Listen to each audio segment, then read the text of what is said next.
নমস্কার বন্ধুরা। ভারতের টেস্ট ক্রিকেটে আসতে চলেছে এক বড় বিপ্লব।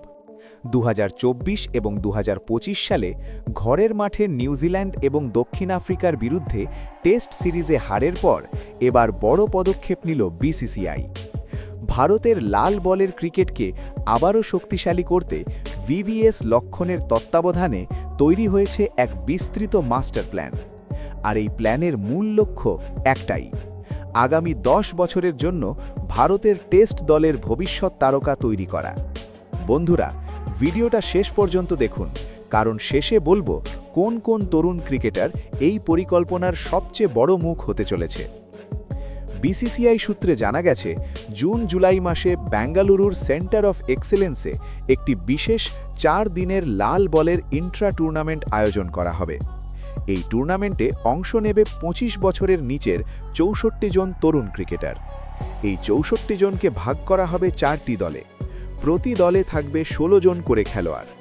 প্রতিটি দল খেলবে 2টি করে 4 দিনের ম্যাচ। আর সবচেয়ে গুরুত্বপূর্ণ বিষয় হলো, তাদের আলাদা আলাদা ধরনের পিচে খেলার সুযোগ দেওয়া হবে। মানে শুধু ব্যাটিং নয়, বাউন্স, সুইং, স্পিন সব রকম পরিস্থিতিতে খেলোয়াড়দের পরীক্ষা করা হবে। এটাই ভবিষ্যতের টেস্ট ক্রিকেটের ভিত্তি তৈরি করবে। এখানেই শেষ নয়, এই পরিকল্পনায় রয়েছে ভারতের নতুন প্রজন্মের কয়েকজন বড় নাম। বৈভব সূর্যবংশী, আয়ুষ মাত্রে, সমীর রিজভির মতো তরুণ তারকারাও। বিশেষ করে আইপিএলে যারা নিজেদের প্রমাণ করেছে, তাদেরও এই রেড বল রোডম্যাপের অংশ করা হবে।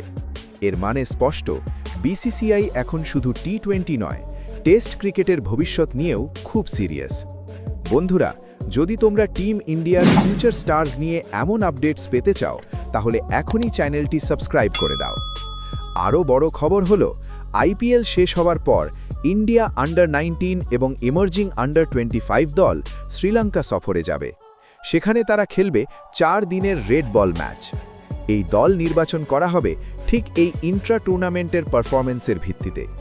অর্থাৎ এখানে যারা ভালো খেলবে, তারাই পরবর্তীতে ইন্ডিয়া এ এবং ইমার্জিং টিম ইন্ডিয়ার দরজা খুলে ফেলবে। বিসিসিআই-এর প্রধান নির্বাচক অজিত আগরকর এবং কোচ গৌতম গম্ভীরের তত্ত্বাবধানে এই পুরো পরিকল্পনা এগোবে। এর মানে আগামী 1 বছরে ভারতের ক্রিকেট সিস্টেমে সবচেয়ে বেশি গুরুত্ব পাবে লাল বলের ক্রিকেট। এটা টিম ইন্ডিয়ার জন্য সত্যিই বড় সুখবর। শেষে তোমাদের মতামত জানাও।